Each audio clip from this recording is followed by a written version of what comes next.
Hi there mga beloved king soulmates, welcome to Renzo Tarot Channel. Andito naman po tayo para pagsamahan ng isang soulful and meaningful na tarot reading. Dito lamang po sa inyong lagi naabangan, sinusubaybayan at pinakamamahal na Renzo Tarot Channel. Mega shoutout po sa ating mga lagi nakaabang, nakasubaybay, masisipag nating OFW sa mga panig po kayo ng mundo. Naroroon, maraming salamat po sa inyong mga positibo na nakakataba sa puso na mga komento. And if this is your first time po sa ating channel, please don't forget to like, mag-comment po kayo kapag naka-resonate kayo. Of course, mag-subscribe po kayo kapag nagustuhan nyo po ang ating mga videos. Pakishare na rin po nitong video sa mga kaibigan nyo, kakilala nyo mga kapisina, kamag-anak na mahilig rin sa tarot reading para mabigyan din natin sila ng guidance at mga tamang mga options at choices sa magiging decision nila sa buhay. Okay, ang atin pong reading ngayon ay reading po para sa ating mga pinakamamahal na nasa sign ng Sagittarius para sa October 1 to 15, 2024, para sa kalahati ng buwan ng October at patapos na pa ating September, and October 1 to 15 reading para sa inyo Sagittarius ay itong ating pagsasamahan ngayon. Sige, wag natin pang patagalin pa. Spirit Universe, Spirit Guides, reading for October 1 to 15, 2024 para sa ating pinakamahal na nasa sign ng Sagittarius. Sige, bubuhin natin ang 10 baraha. Tuloy-tuloy po tayo para hindi na tayo mag-shuffle mamaya, para maging malinaw at tuloy-tuloy po ang ating reading. Okay? Para sa mga bago lang, kaka-join lang sa ating channel, 10 po ang ating nilalatag na baraha. Yan po ni-interpret natin base sa energy na binibigay sa atin ng universe.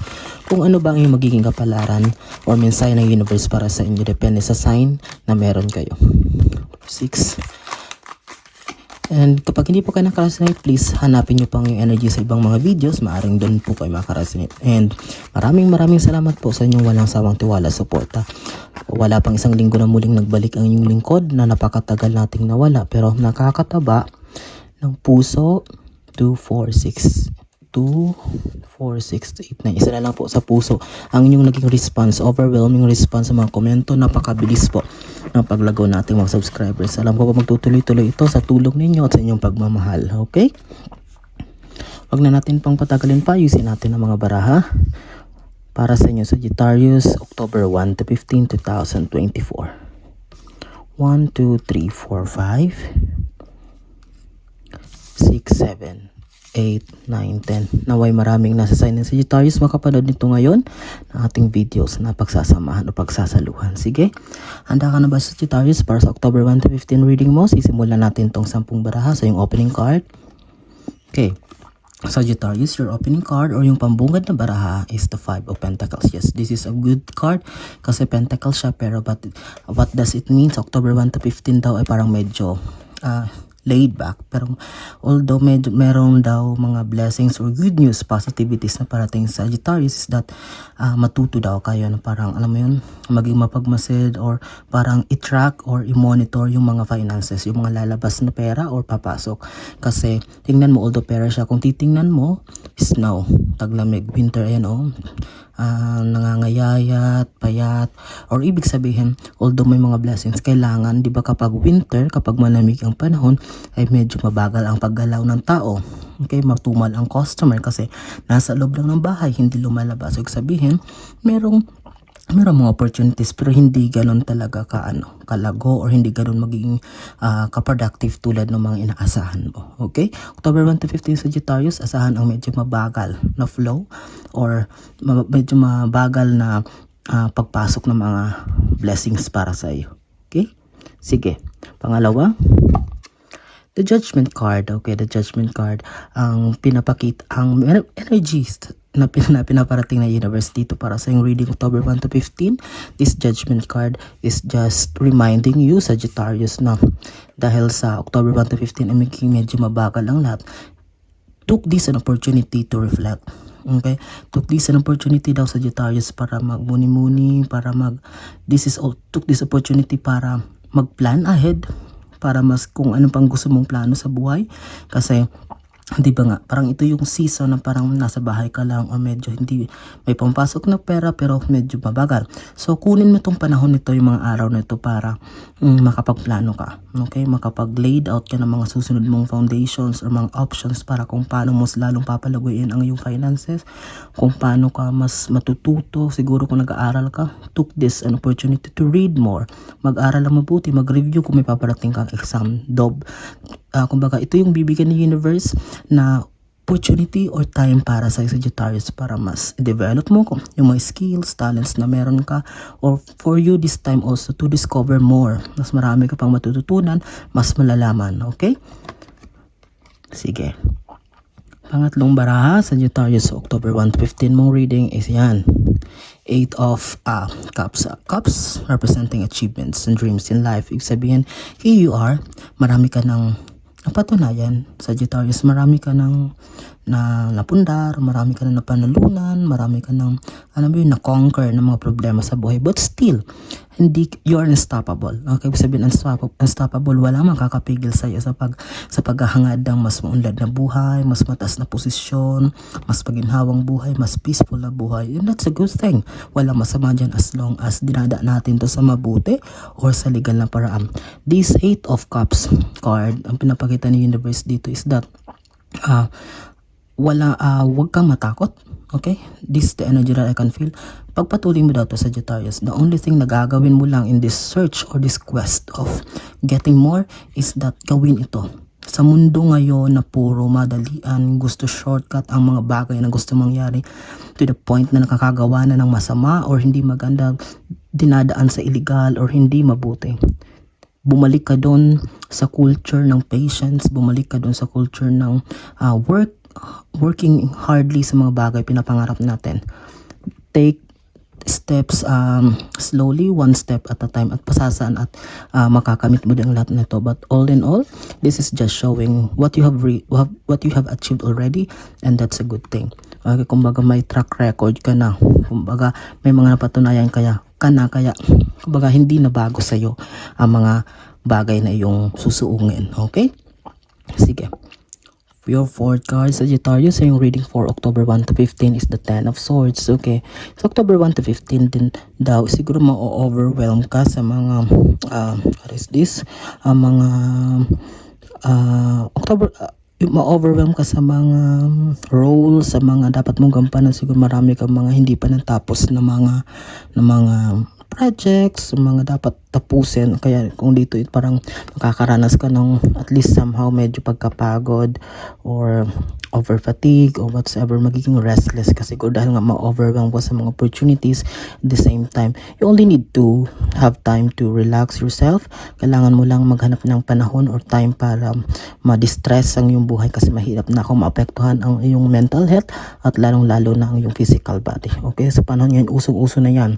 Stress ang number one killer ngayon, di ba? Sabi nga sa mundong ito, dahil nga sa pressure ng community, sa pressure sa paligid na gustong-gusto may patunayan, and yan, yung dulot ng bagong generation ngayon. Okay, Sagittarius, October 1 to 15, have time to relax, have time na wag magpa-apekto sa ibang tao. Ikaw, sarili mo na makakatulong sa iyo. Kaya, expect mo sa October 1 to 15 na ito, medyo ma-overwhelm ka, parang magiging bombarded ka sa mga hindi man problema, mga mga obligations, yun. Mga obligasyon na dapat mong tapusin, may mga dapat kang isettle ng mga bagay-bagay. Okay?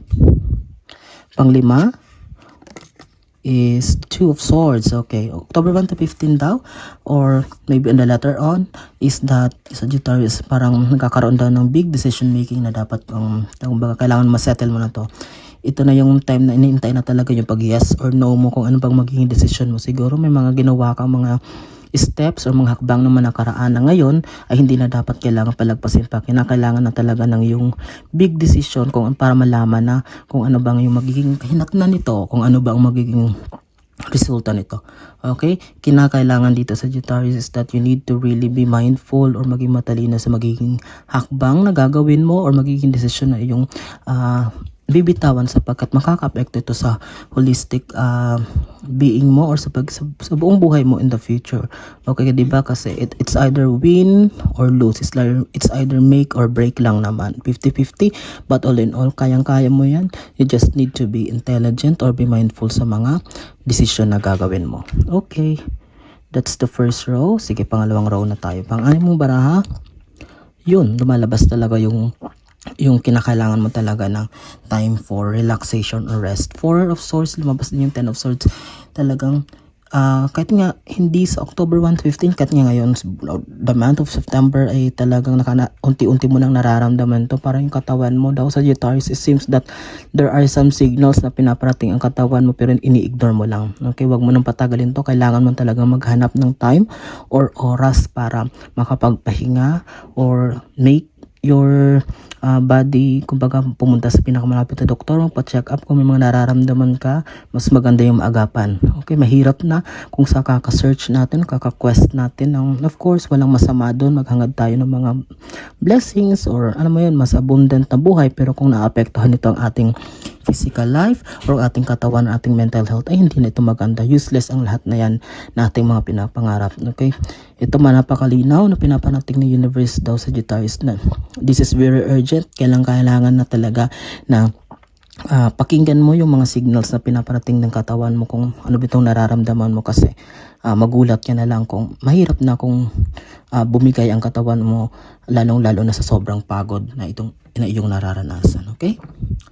Number 7, pamputo mong baraha is that 3 of Cups. There will be a celebration. Okay? Pero siguro sa inyo Sagittarius, October 1 to 15, merong iba sa inyong Sagittarius, makicomment nyo kung makaresonate kayo. Nag-antay ba kayo ng isang result? May exam ba kayong tinik or may papers ba kayong inayos about promotion? Nag-apply ba kayo ng visa sa ibang bansa? Okay.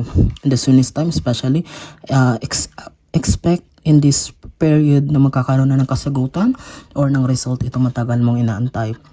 Okay, ibig sabihin ito, 3 of course, it's a big celebration or merong iba siguro sa inyo na magsa-celebrate ng anniversary, magpa-plan ng marriage or whatsoever. It's all about happiness, okay?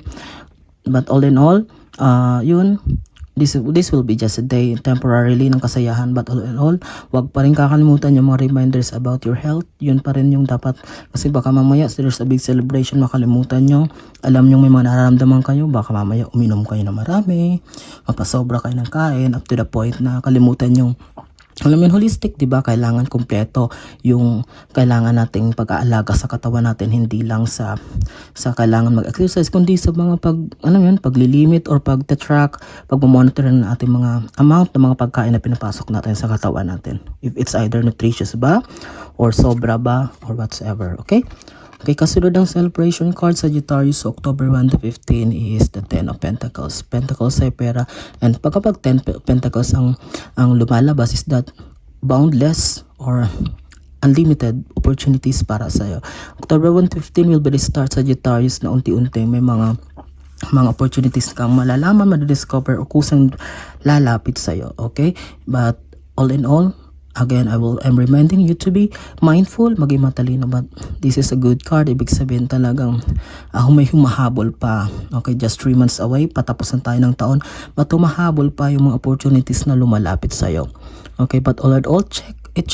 Tingnan mabuti kung alin bang opportunity ang makapagbibigay sa'yo ng kaginawaan in a holistic way, kabuuan. Kasi baka mamaya, yes, malaking ang kikitain yan, pero kung maapektuhan naman ito ang iyong tulog, ang iyong katawan, well, you need to balance. Kailangan, di ba, ng balance ito, balance, kailangan timbangin ang lahat. Okay, kung makakahanap ka ng opportunity na hindi naman maapektuhan ang iyong kalusugan, that's the best for you. Wow!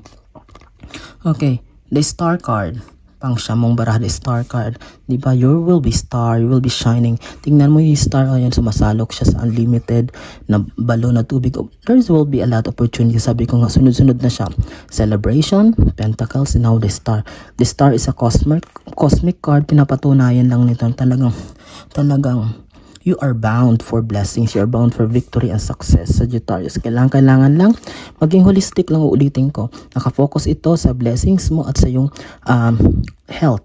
Itong reading na to ngayon, Sagittarius, okay? Kasi uulitin ko, useless itong kasikatan, useless tong achievement na mararanasan mo kung maapektuhan naman itong yung physical health or mental health. Okay, the star is just confirming, this is a confirmation yung star na talaga magsasucceed ka come what may, kahit harangan ka yung sibat, wala silang magagawa kasi itong kapalaran mo sa Sagittarius. Okay, wala silang magagawa, but all in all, nasa sayo pa rin ang pag-iingat. Ikaw pa rin ang makakakontrol ng mga bagay sa buhay mo. Tatapusin natin sa Sagittarius ang reading sa October 1 to 15, 2024 with the Queen of Swords. Okay, what does it mean? Ang Queen of Swords ay baraha ng maturity. Okay, ibig sabihin pagkatuto, learnings about in life. Ibig sabihin, this will be the season, this October 1 to 15 Sagittarius daw will be the start of a period of a time na unti-unti magkakaroon ng transformation sa buhay mo in terms of attitude, in terms of maturity sa pag-iisip, sa pagdidesisyon, and that's a good thing kasi natuto ka na. Okay, marami ka na natutunan sa buhay and mararamdaman mo ito kasi nagiging matalino ka na sa mga kahakbak na gagawin mo and hindi ka na basta-basta magtitiwala sa mga offer, lalong-lalo na sa mga tao sa paligid mo. Okay, kasi nga lalong-lalo na syempre kung may kinalaman sa perang ididil mo, magiging matalino ka sa lahat. This Queen of Swords is just showing that you have grown so much, Sagittarius, after all sa mga nakatulong dito yung mga hardships na pinagdaanan mo, and with this maturity card is just showing that the universe is confident enough na talagang magsasucceed ka sa buhay dahil alam niyang matured ka na, matalino ka na, at magaling ka na sa buhay. Okay?